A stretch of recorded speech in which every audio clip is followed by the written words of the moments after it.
Mes chers courriéristes, bonsoir et bienvenue dans ce petit courrier ASMR spécial histoire de cœur, relation. Mais avant, abonnez-vous à cette chaîne. Pour faire vos demandes, le formulaire dans la description. De cases à remplir, pseudo, demande, c'est tout, pas d'email, c'est anonyme. Les réponses en commentaire, le pseudo de la personne qui s'affichera, 2 points, puis votre réponse. Et surtout, vous pouvez devenir membre courriériste de cette chaîne pour 99 centimes par mois. C'est le moins cher que YouTube propose. Cela vous permettra d'accéder à toutes les vidéos sans les publicités. Voilà, vous n'avez même pas besoin d'avoir YouTube Premium si vous aimez bien cette chaîne pour vous endormir et soutenir mon travail. 99 centimes par mois, vidéo sans pub, badge de fidélité, d'ancienneté qui correspondent à des timbres anciens français dont la valeur augmente et la couleur change avec votre ancienneté. Des emojis personnalisés peut-être déjà en place ou pas encore, je ne sais pas. Et éventuellement peut-être à l'avenir une vidéo making of pour présenter comment se passe le PC. Voilà, en cadeau de bienvenue aux nouveaux courriéristes. Les règles ont été rappelées. C'est l'heure, mes chers amis.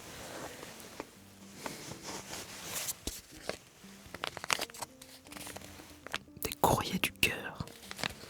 Les courriers du cœur.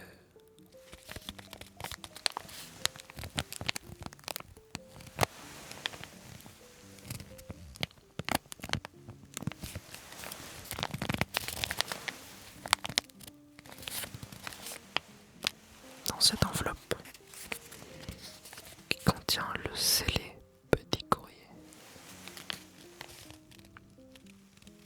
Petit courrier.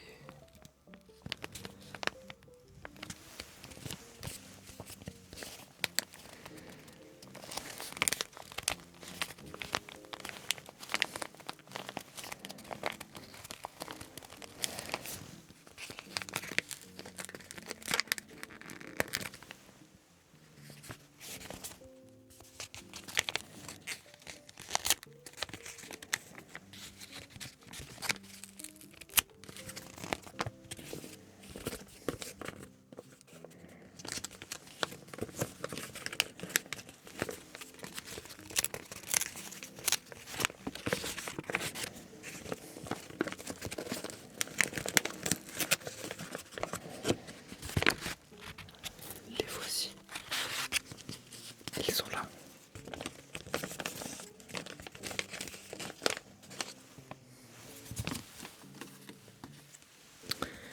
Une vingtaine.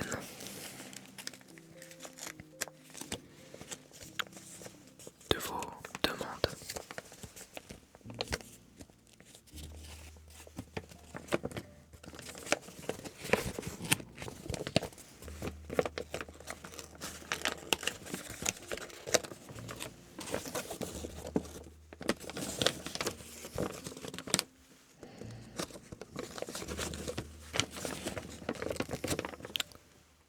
Sur le thème des histoires de cœur, c'est parti. Peut-être un peu moins d'une vingtaine parce que les messages sont énormes. Pour la même quantité de papier, c'est ça que je veux dire. Historienne d'Obsidienne, qui fait son retour au PC puisque c'était, je crois, notre première courriériste. Après quelques réponses avisées face à mon premier questionnement, je me vois aujourd'hui de nouveau à demander conseil aux fidèles courriéristes. Donc c'était notre première courriériste, voilà, qui nous demandait des recommandations de romans. Mon problème est le suivant. Il y a quelques mois, j'oubliais, avant toute chose, j'ai choisi deux dernières demandes pour la fin, car je vais y exposer ensuite une théorie personnelle qui prendra quelque temps, le temps d'une réponse, mais voilà, je me réserve ça pour la fin si ça vous intéresse. Restez bien jusqu'au bout. C'est bien sûr sur l'amour. L'amour. Donc, mon problème est le suivant. Il y a quelques mois, environ une demi-douzaine, j'ai pris la décision de me séparer de mon premier amour.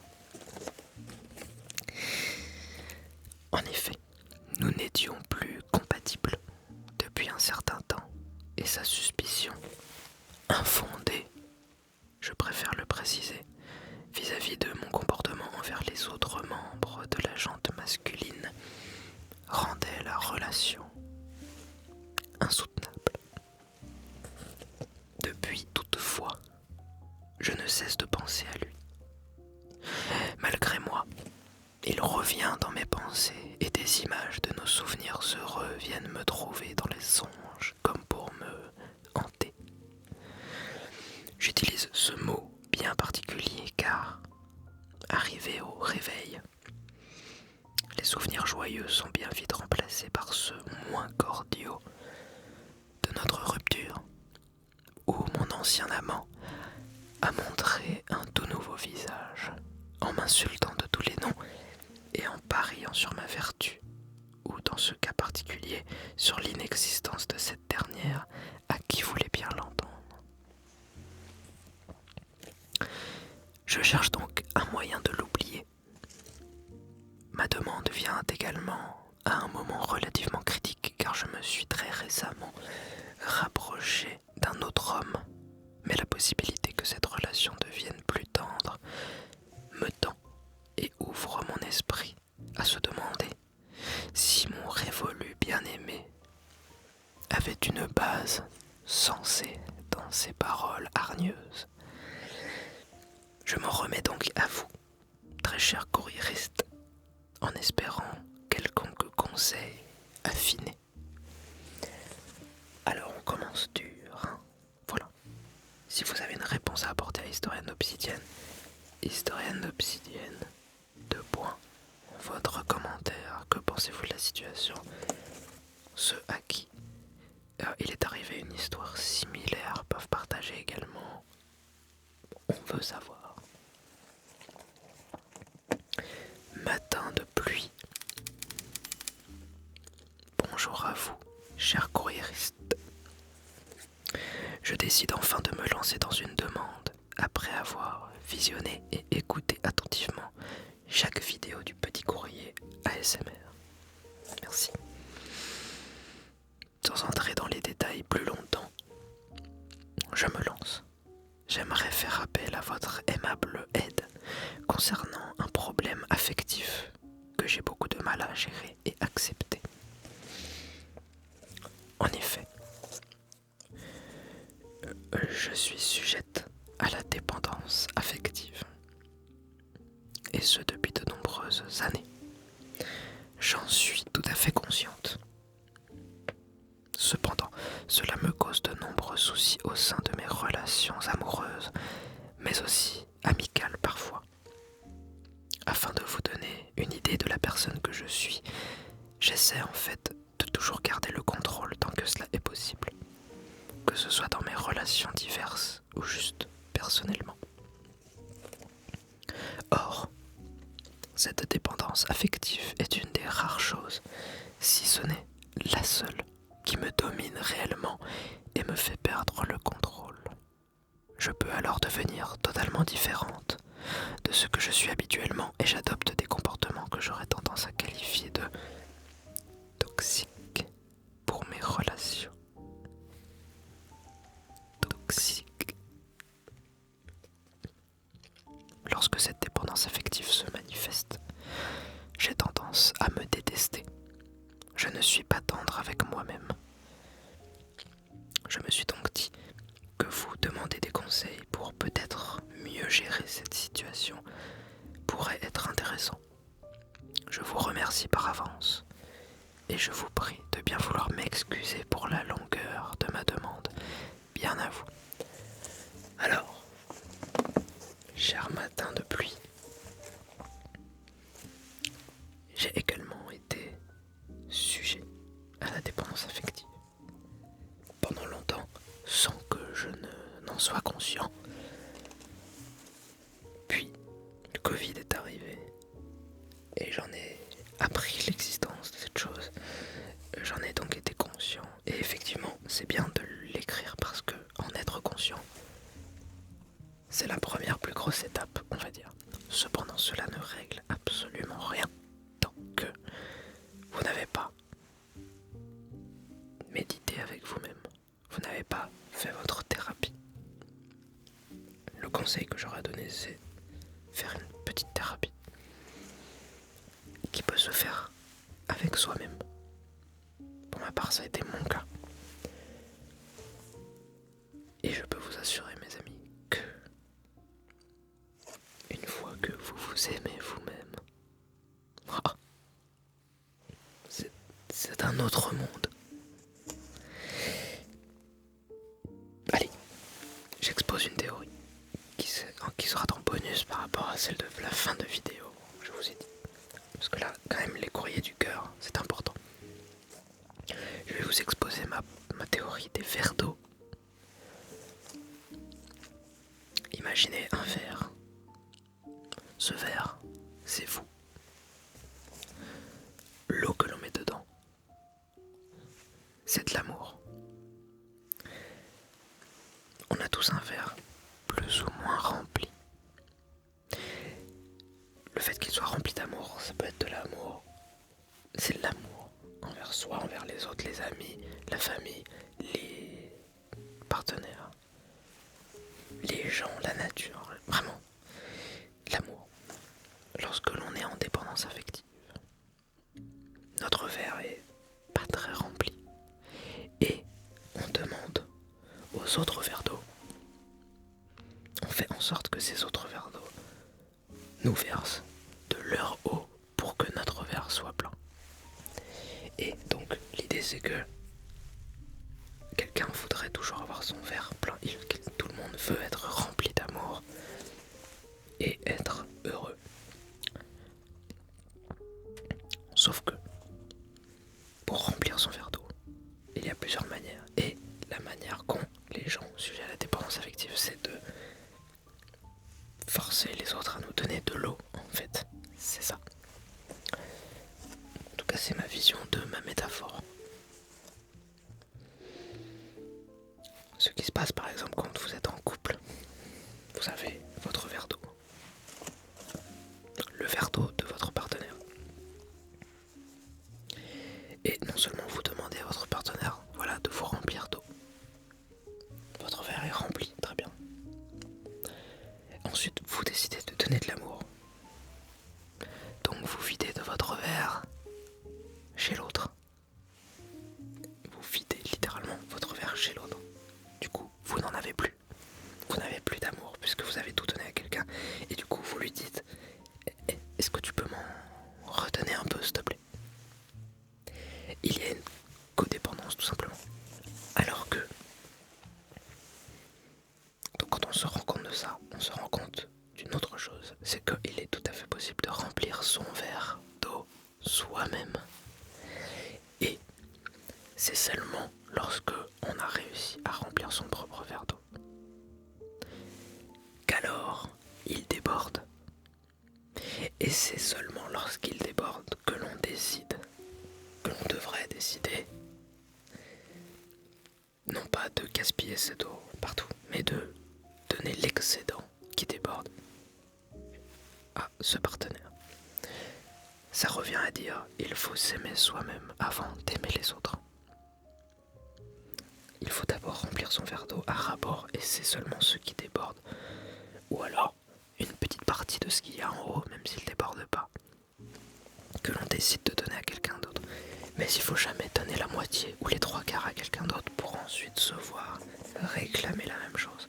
Alors que l'autre, si vous donnez votre eau à quelqu'un qui déborde déjà, l'eau va juste tomber par terre. Ça va déborder. Et si vous lui dites, redonne-moi un peu d'eau parce que j'en ai plus beaucoup, je t'ai tout donné, lui il en a pas plus qu'avant, puisque tout ce que vous lui avez donné a débordé. Si cette personne a débordé, si cette autre personne est aussi dépendante affective, bon bah, il y a un peu un jeu des vases communicants bizarre. Bon, j'ai jamais été dans cette configuration. Peut-être que 2 personnes qui ont une dépendance affective, peut-être que ça marche, mais peut-être qu'ils ne seront jamais en phase, finalement. Je ne sais pas, je n'ai pas rencontré ce cas-là. Apprenez à remplir votre verre d'eau d'abord, et seulement ce qui déborde, vous décidez de le donner. C'est pour ça que, en fin de compte, moi j'accepte maintenant d'avoir des interactions avec les autres que lorsque mon verre d'eau déborde. Et du coup, que se passe-t-il? J'ai des interactions avec les gens que lorsque je suis déjà au top. Et lorsque je vais mal, je peux bien sûr demander de l'aide, mais c'est le moment pour moi de me recentrer sur moi et de faire en sorte de remplir à nouveau mon verre d'eau. Voilà. 2 personnes qui ont 2 verres d'eau remplis qui débordent ensemble. 2 personnes qui s'aiment. C'est là seulement que vous pouvez décider. Au lieu de gaspiller cette eau, on va dire, gaspiller entre guillemets, qui déborde, la faire couler dans un petit verre à shot, qui est vos enfants. Et c'est pour ça que j'ai appris avec le temps que c'est bizarre de se dire je veux des enfants avant même d'avoir trouvé un partenaire. Pensez ça. Alors c'est mon avis très personnel, peut-être que j'ai tort, peut-être que d'autres ne seront pas d'accord. Vouloir des enfants avant même d'en être là, d'avoir rencontré son partenaire avec qui on est déjà bien. Ça, c'est peut-être le signe de quelque chose à régler au fond de soi. D'abord. Et qui fait que cet potentiel enfant vivra mieux. Il n'y a qu'une fois que vous avez rencontré la personne avec qui vous êtes sûr d'aimer et de vous aimer vous-même que vous pouvez décider ensemble de cette eau qui déborde, remplir un petit verre à shot, le bébé, et là vous lui donnerez de l'amour littéralement. Alors que faire un bébé, petit verre à shot, si déjà vous n'avez pas votre verre rempli, pour moi ça va pas. Et c'est ce qui rejoindra ma théorie de la fin de cette vidéo. Et oui, parce qu'il y a un lien. Alors, bon, continuons. La maladroite funambule. Bonjour ou bien bonsoir mes chers courriéristes. J'aimerais de petits conseils de la part de celles et ceux qui ont su garder la flamme. Ceux qui savent manier les mots, mais surtout les amoureux de l'amour. La situation est la suivante. Je suis avec mon Jules depuis bientôt 1 an. Et celui-ci m'a confié, il y a peu, qu'il m'est arrivé de le blesser avec mes maladresses. Et que mes vaines tentatives de compliments lui font parfois développer, au contraire de mes intentions, des complexes. Là n'est absolument pas l'effet escompté. Alors voilà, je vous demande, comment faisons la cour à un homme? Comment séduire sans trop en faire? Car voilà un de mes défauts, je ne connais pas la demi-mesure. Je me remets à vous, tendre baiser, la maladroite funambule.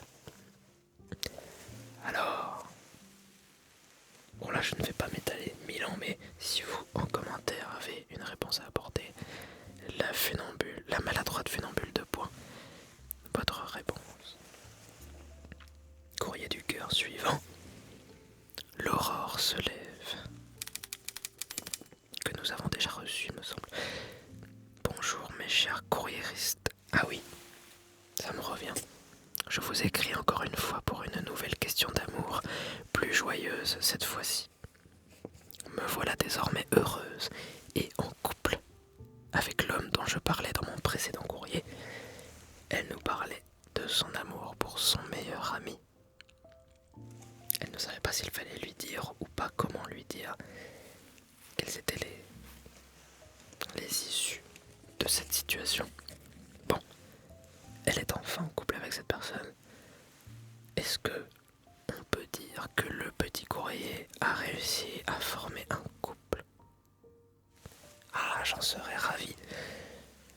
Est-ce qu'elle a attendu vos réponses pour le faire? Ça, on ne sait pas. Mais en tout cas,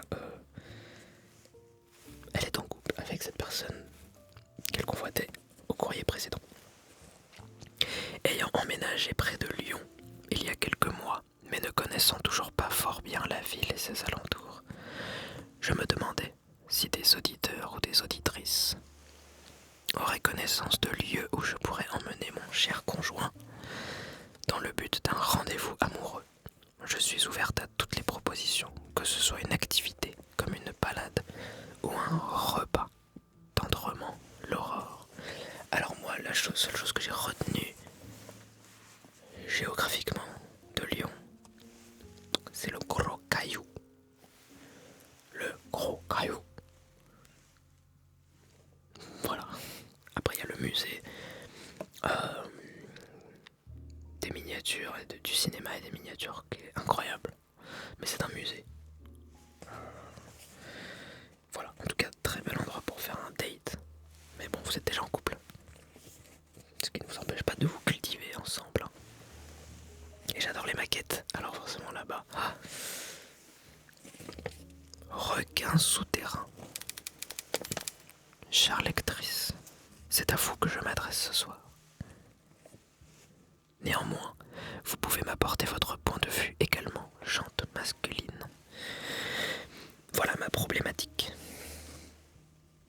Étant dans ma première relation à distance, j'ai peur de finir à court de choses à raconter à mon bien-aimé et qu'il se lasse de mon manque de conversation. Aidez-moi, je vous en conjure, je ne veux pas le perdre. Bien à vous, requin souterrain. Les relations à distance. Alors, dans ce petit courrier spécial, courrier du cœur, il y a de tout. Voilà, des couples déjà formés, des nouveaux couples, des gens pas encore en couple, des gens en histoire de distance. Vous verrez. Alors donc, s'il y a des couples en relation à distance parmi nos courriéristes, expliquez, comment faites-vous? Donnez vos petits conseils. Pluie sucrée. Bien le bonjour à tous les lecteurs du petit courrier. Je me permets aujourd'hui de vous adresser cette missive, car je rencontre un problème récurrent dans ma vie de jeune femme adulte. En effet, depuis que j'ai quitté la faculté pour rentrer dans la vie active, je rencontre des difficultés pour conserver et me lier avec mes semblables. J'éprouve tout le mal du monde à badiner avec mes collègues ou autres bonnes gens. Je ne me sens pas à mon aise dans les situations mondaines. La tendresse de l'amitié me manque, mais je peine à tisser des liens profonds comme j'ai pu le faire durant ma scolarité. J'ai rencontré à mon travail un gentilhomme de mon âge. Et ça ne s'arrête pas ici. Il vient d'une contrée lointaine, mais il sait parler le français avec une aisance formidable. Et j'aime à lui apprendre de nouvelles expressions. Ses manières ne me laissent pas indifférente et sa diction me charme assez. J'aimerais m'en faire un ami, mais je ne sais point comment changer nos bavardages de circonstances en discussions plus profondes et intéressantes pour peut-être devenir son ami. Il m'a ajouté sur un nouveau média social de photographie instantanée. Je crois me souvenir que cela s'appelle « être vrai » ou quelque chose de cet acabit, et cela me laisse perplexe. Comment faire? Que pensez-vous? Je vous remercie d'avoir pris le temps de me lire et vous prie de croire en mes sentiments les plus sincères. Alors si vous avez une réponse à apporter à Pluie sucrée, les commentaires.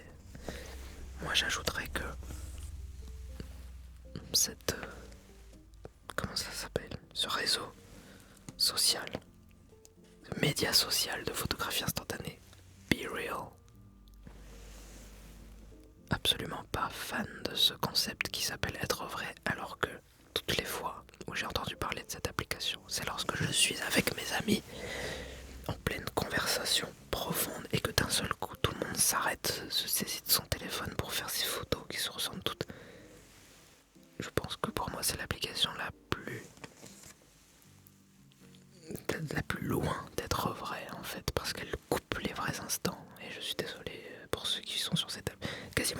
sont dessus. Voilà, je ne comprends pas. Expliquez-moi. C'est un moment où parfois je parle à quelqu'un et d'un seul coup, ah mais c'est l'heure du biril. Ta gueule.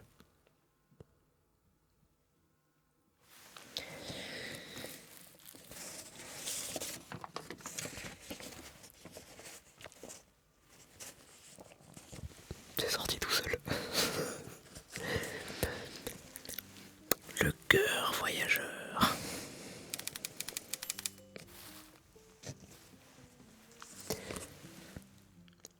Cher et cher courriériste du PC. Je m'adresse dans cet écrit à tous ceux dont la moitié vit loin d'eux. Je réside actuellement en France, tandis que ma chère et tendre doit se rendre d'ici peu, et pour des raisons professionnelles, dans un pays voisin. La durée de son séjour ne devrait dépasser 1 an, mais cette perspective m'effraie. Il ne s'agit bien évidemment pas d'un manque de confiance envers ma partenaire, mais seulement d'une appréhension de la distance et du vide que cela va créer dans mon quotidien. Les verres d'eau. Les verres d'eau. Je fais donc appel à vos conseils, voire à vos témoignages d'expériences similaires afin d'appréhender au mieux cette échéance. Je vous remercie chaleureusement et attends avec impatience vos réponses. Bien à vous, le cœur voyageur. On en revient au verre d'eau. Si vous arrivez à remplir votre verre d'eau par vous-même avant même de rencontrer d'autres verres d'eau, votre propre solitude devrait vous suffire. Alors, bien évidemment, si vous êtes attaché à cette personne, il y aura un vide. Mais il ne faut pas que cela vous termine. C'est un moment pour réapprendre à remplir son verre d'eau par soi-même.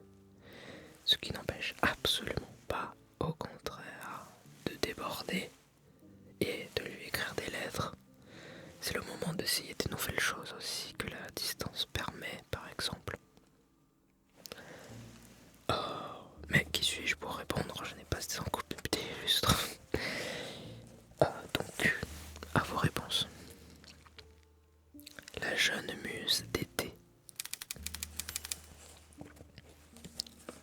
Voilà maintenant plus de 2 semaines que j'ai fait la sympathique surprise de tomber sur votre émission intitulée Petit courrier ASMR. Petit courrier. Et j'ai déjà toute une multitude de questions qui me viennent à la pensée, voyez-vous. Et justement, commençons par celle qui me fait faire le plus d'insomnie en ce moment.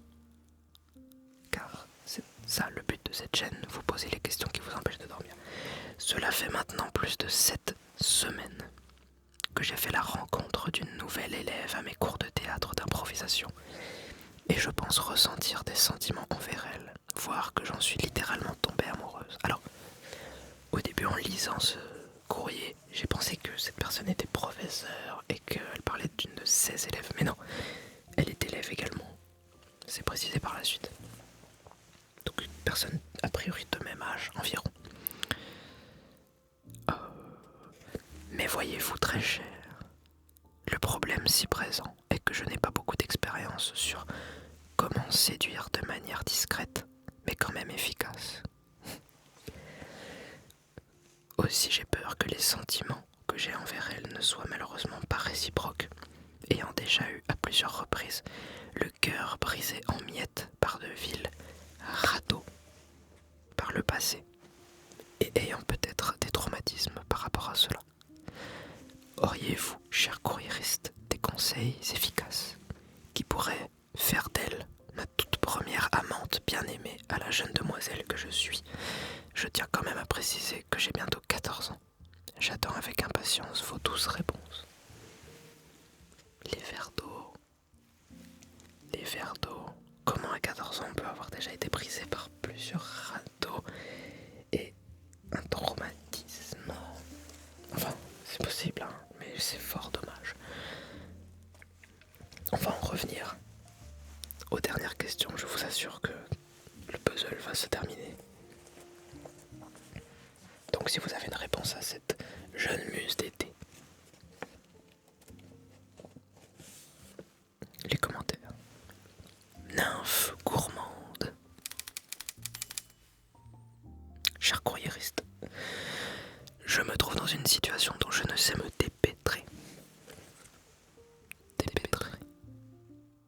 Je me tourne donc vers vous afin de demander votre aide. J'aimerais que mon mari me témoigne plus d'affection. Mais lorsque je lui communique ce besoin, il répond simplement que c'est sa personnalité, qu'il n'est pas très expressif. Je ne sais que faire. Suis-je trop exigeante? Ou devrais-je réaffirmer mes besoins et insister sur leur importance? Merci d'avance pour vos précieux conseils, avec toute ma tendresse. Bise. Étrangement, et à la fois pas étrangement, j'ai l'impression que Nymphe Gourmande, vous n'êtes pas la seule dans cette situation.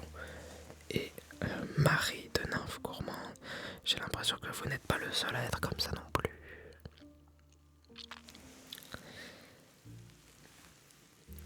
Ceux qui sont dans la même situation et qui ont réussi à régler ce problème. Vos conseils en commentaire, s'il vous plaît. Narcisse de printemps. Comment réussir à calmer sa colère? Quelles sont les astuces pour éviter de s'énerver rapidement? Alors, il n'y a pas de lien direct, mais j'ai trouvé que il y avait une gradation qui était intéressante. Et une fois de plus, la forme n'est pas forcément la plus bienvenue, mais le contenu étant intéressant. Comment calmer sa colère? Quelles astuces pour éviter de s'énerver rapidement? Ça peut être très utile dans les histoires de cœur. Donc, à vos réponses. Les yeux bleus. Cher courriériste, je suis comme beaucoup ici ravi de ce nouveau format et souhaite soumettre à votre jugement mon épineuse situation. J'ai rencontré il y a quelques mois un jeune homme et nous nous fréquentons plus assidûment depuis quelques semaines. J'ose vous confesser que nous avons échangé des baisers. Il a rencontré mes amis proches et m'a introduit auprès des siens comme sa compagne. Seulement, mes précédents compagnons et flirts. Merci au courriériste pour vos éclaircissements sur cette pratique. Et oui, puisque cela fait depuis 1924 que l'on se pose la question. M'ont rendu la vie bien difficile, bien qu'encore au début de ma vingtaine. De naïve amoureuse, je suis devenue méfiante. Mon compagnon actuel correspond en tout point à ce que je recherche en amour, et il semble très antigé. Seulement, c'est moi qui ne parviens pas à me laisser aller au vertige de l'amour. Je résiste à ces doux sentiments par peur de souffrir à nouveau, et je crains que cela ne me fasse perdre ce garçon et ne me fasse le blesser, ce que je ne souhaite pas. Auriez-vous, cher courriériste, des conseils pour moi qui veux vivre à nouveau l'amour, en vous souhaitant une bonne lecture et une belle vie? Les yeux bleus. Alors, à toutes celles et ceux qui sont devenus méfiants à cause de leur précédente relation, comment avez-vous réussi à passer outre ceci avec votre nouveau actuel partenaire? Lune de larmes. Bonsoir à tous, chers lecteurs et lectrices, courriéristes. Sur une note beaucoup moins joyeuse et accordée, c'est sur un conseil sentimental que j'aimerais être conseillé. Après une rupture amoureuse, intense et douloureuse, je suis contrainte de voir mon ancienne moitié tous les jours. Cette personne, aussi bornée soit-elle, voudrait rester en bon terme avec moi, ce qui est impossible pour ma part. Comment passer à autre chose en ne pouvant briser tout contact? Merci d'avance, et courage à ceux qui pourront me conseiller par expérience. j'ai imaginé 2 cas de figure. Si vous êtes dans la vie active et que cette personne, vous l'avez rencontrée à votre travail, il y a un adage qui est de ne pas mélanger amour et travail. Bien sûr, l'amour ne se contrôle pas, mais bref, par contre, si vous êtes à l'école, c'est un peu plus compliqué en effet. Et cela m'est arrivé. Comment je l'ai fait? Nous nous sommes ignorés totalement. Oui.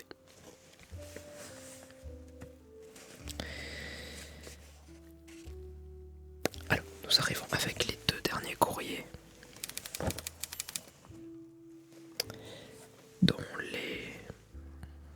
la question se ressemble un petit peu, je crois. Et c'est là que je vais pouvoir parler de ma petite théorie. Vous serez libre de m'exprimer votre avis, évidemment. À vous, cher courriériste, je viens avec, dans le cœur, un trouble titanesque. Voyez-vous, voilà maintenant plusieurs nuits que les miennes sont troublées. Alors, je vais vous poser la question qui a empêché jusqu'à Morphée de m'emporter. L'amour, dans sa forme la plus pure, ne serait-il pas en train de disparaître? Dans ce monde qui va de plus en plus vite, nos sentiments ne seraient-ils pas aussi plus prompts à s'éteindre? J'ai une impression mauvaise qu'aujourd'hui l'amour, autrefois Dieu parmi les cœurs, est soit de moins en moins bien vu, soit qu'on lui a donné cet aspect de superficialité qui a fait son nid dans le nerf de l'humain depuis l'avènement de ce réseau sans fil étrange que je peine à comprendre. Et cela va faire partie de ma théorie également. Merci de vos avis par avance. Vous pourrez peut-être donner du sens à mes élucubrations. Puisse le discernement vous guider, l'aspirant à la sagesse. Donc, je vais grouper cette question avec la question suivante de Crépuscule bleuté. Chaleureuse salutation à tous et toutes les courriéristes. Une question me taraude quant aux relations amoureuses passionnées que la jeunesse actuelle peut connaître et que je ne connais pas. Est-ce aussi grave que nous pouvons l'entendre que de ne pas être enivrés d'amour à nos jeunes âges? Il m'impatiente de lire vos réponses très respectueusement. Donc, Crépuscule bleuté fait partie de ces gens qui n'est pas enivré d'amour et qui donne l'impression, aspirant à la sagesse, que l'amour s'est éteint en fin de compte. Vous pouvez répondre à ces 2 personnes. Ah oui, et alors, avant de commencer à parler des heures, je ne les ai pas mises, mais effectivement, l'une des questions qui revient le plus souvent dans le petit courrier, parmi les 400 courriers que j'ai reçus jusqu'à maintenant, c'est comment on drague une meuf. Parfois il n'y a pas de forme, il n'y a pas de bonjour. Parfois c'est très mal écrit, donc ça ne me donne pas envie en fait de poser cette question. Mais voilà, la grande question, comment draguer, flirter avec les femmes, revient souvent. Si vous souhaitez répondre à cette question également, il n'y a pas de nom parce qu'il y en a tellement. Allez-y en commentaire. Cela signifie que si certains veulent y répondre, arrêtez de m'envoyer cette question tout le temps, s'il vous plaît. Par la suite, vous aurez vos réponses sous cette vidéo.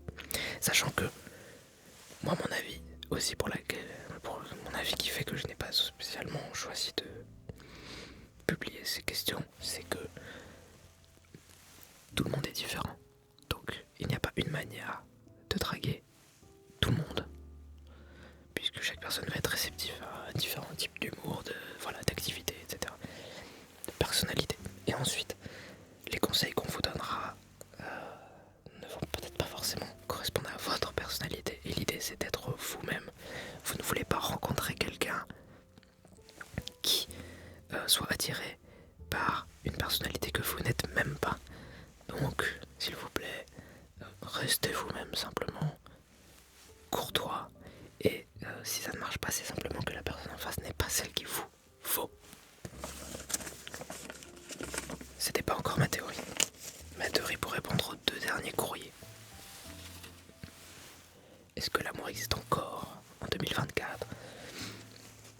est-ce qu'avec Internet, les réseaux sociaux, ça a empiré? Moi, j'ai une autre théorie peut-être. J'ai hâte d'avoir vos avis dessus. Cette théorie, je l'ai aussi basée sur mon expérience et sur l'expérience d'autres gens de mon âge et leurs parents. J'ai 27 ans, mes parents se sont divorcés quand j'avais 3-4 ans, je crois, 2-3 ans, entre 2 et 4, je sais même pas parce que je ne m'en souviens pas.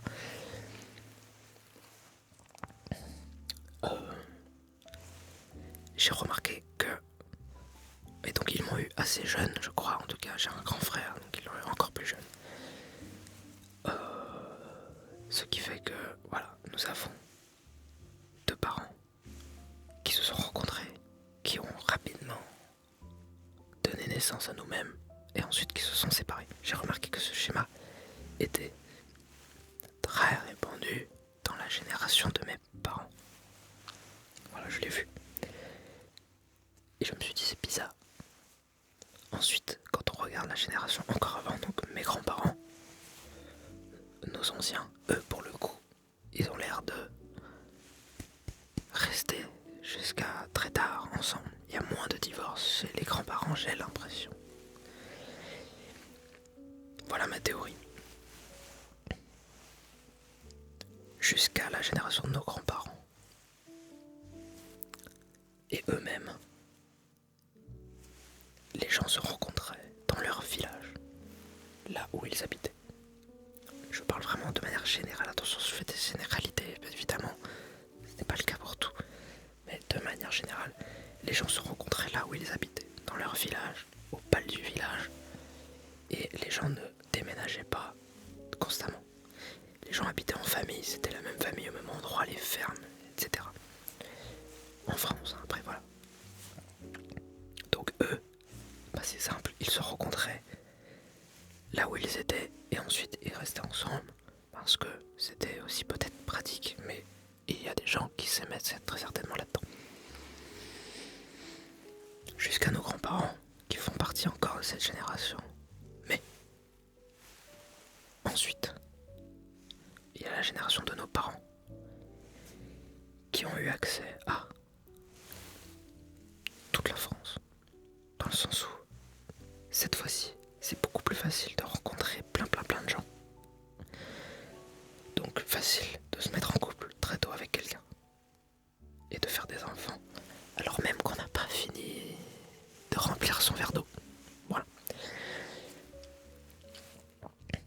Sauf qu'il n'y avait pas Internet.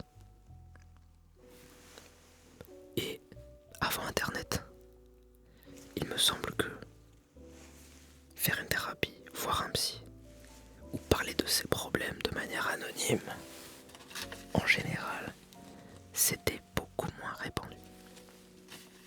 Donc, la dépendance affective, ceci, cela, on n'avait même pas conscience de tout ça, et on se disait, ouais, mais on s'en fout, on va faire des gosses. Donc la génération de nos parents ont eu accès au marché du dating, mais pas au bien-être mental, aussi facile que depuis Internet. Et maintenant, ma génération, la mienne, on a à la fois la possibilité de se déplacer, de dater le monde entier si on veut, comme nos parents, mais en plus de nos parents, on a eu Internet. Et grâce à Internet, moi, j'ai appris ce qu'était la dépendance affective. Sans même avoir eu besoin d'aller voir un psy pour connaître l'existence de cette chose. J'ai donc pris conscience des problèmes que je devais d'abord régler en moi-même pour, avant de me mettre en couple ou de, voilà, avec quelqu'un. Donc, selon moi, ce n'est pas que l'amour s'éteint. Au contraire, c'est qu'on est encore plus conscient de ce qu'il faut. Parce que moi, je ne veux pas d'amour si c'est pour que tout le monde divorce juste après avoir fait ses gosses. Désolé papa, maman, mais il faut le dire. Je préfère qu'il y ait moins de couples, mais que les couples tiennent plus longtemps. Voilà, comme ça c'est dit. Et alors j'en connais évidemment des gens de mon âge qui ont des parents qui sont encore en couple et qui s'aiment, et ça fait plaisir. Je ne connais pas ça, je n'ai pas eu ce modèle. Je ne sais donc, je n'ai même pas donc été éduqué à ce qu'était l'amour.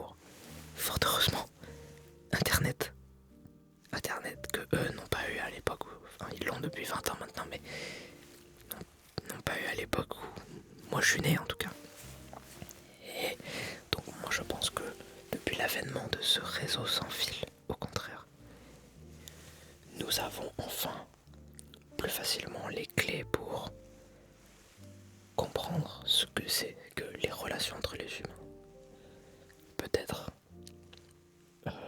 voir un psy plus facilement. Parce qu'à l'époque de mes parents, alors je n'ai pas les chiffres, j'aurais peut-être dû les chercher avant de parler comme ça dans le vent, mais il ne devait pas y avoir grand monde qui allait voir des psychologues avant de soi-même, et encore moins des hommes. Donc, alors qu'aujourd'hui, avec Internet et justement la facilité qu'on a pour parler des choses de manière anonyme grâce à Internet, c'est aussi pour ça que une des raisons pour lesquelles l'ASMR est apparue en 2008 avec Internet et les forums, c'est qu'on a enfin pu parler de manière anonyme de cette sensation étrange. Alors que Marcel Proust en parlait déjà il y a 100 ans dans les livres. Mais il y avait une sorte de tabou. Et grâce à Internet, forum, anonyme, et est-ce que je suis le seul à ressentir ce petit frisson un peu chelou, trop bien là? D'autres anonymes à l'autre bout de la planète, ouais moi aussi et tout. Bam, ASMR, et maintenant, c'est devenu normal. Visualiser la même chose avec l'amour. Peut-être qu'on s'est rendu compte simplement que plein de gens avaient tout faux sur l'amour. Moi j'ai confondu l'amour et la dépendance affective pendant des années. Grâce à Internet, je sais ce que c'est et maintenant je comprends qu'il y a une période où en fait je n'aurais pas dû me mettre en couple. Et peut-être que ça fait qu'il y a moins de gens en couple parce qu'il y a plus de gens conscients, simplement. Donc pour résumer, les grands-parents et tout ce qu'il y avait avant, c'était local. Plus local. Et il n'y avait pas Internet évidemment. Nos parents, c'était moins local, mais il n'y avait pas Internet. Donc ça y allait à tout va. Et aujourd'hui, c'est pas local, donc on peut avoir qui on veut géographiquement. Mais on a Internet et donc on se rend compte de ce qu'on doit travailler sur nous avant d'être enfin disponible. Sauf que pour être disponible, il faut donc travailler sur nous. Travailler sur nous, c'est réparer les choses toxiques que les générations que je viens de parler d'avant nous ont inculquées. Et oui. Moi, je n'ai pas été éduqué avec des parents qui s'aiment, donc je ne sais pas ce que c'est qu'un couple qui s'aime. J'ai pas eu de modèle. Et bah, grâce à Internet, on va dire, et à la parole libérée, je peux, sauf que ça prend des années de réapprendre ces choses-là. Donc oui, il nous faut du temps, et du coup, oui, on a envie de moins rencontrer des mauvaises personnes à tout va, et on veut trouver la bonne personne. Et en attendant, se focaliser sur notre bien-être. Certains diront, ouais, mais en ce moment, dans les années 2020, là, j'ai l'impression que c'est tout le monde qui veut prioriser soi-même d'abord. Oui, remplissez votre verre d'eau avant d'aller trouver d'autres verres d'eau, parce que sinon, voilà, vous faites des enfants trop tôt, alors vous n'avez pas encore réglé tous vos problèmes émotionnels, mentaux, et du coup, ensuite, vous allez divorcer. Le gosse n'aura pas de modèle pour ça, et du coup, s'il n'y avait pas eu Internet, je pense que le schéma se serait répété tout simplement. Voilà, c'était mon avis, c'était ma théorie. Dites-moi ce que vous en pensez. Cette histoire de génération qui n'a pas eu accès aux mêmes choses. Et donc moi je ne pense pas que l'amour est mort. Au contraire, je pense qu'on essaye de retrouver ce que c'est vraiment. Et plus de couples par le passé ne veut pas dire plus d'amour par le passé. J'espère que vous avez apprécié cette vidéo spéciale. Les courriers du cœur. J'en referai peut-être plus tard, j'essaierai de les regrouper ou alors des fois d'en mettre une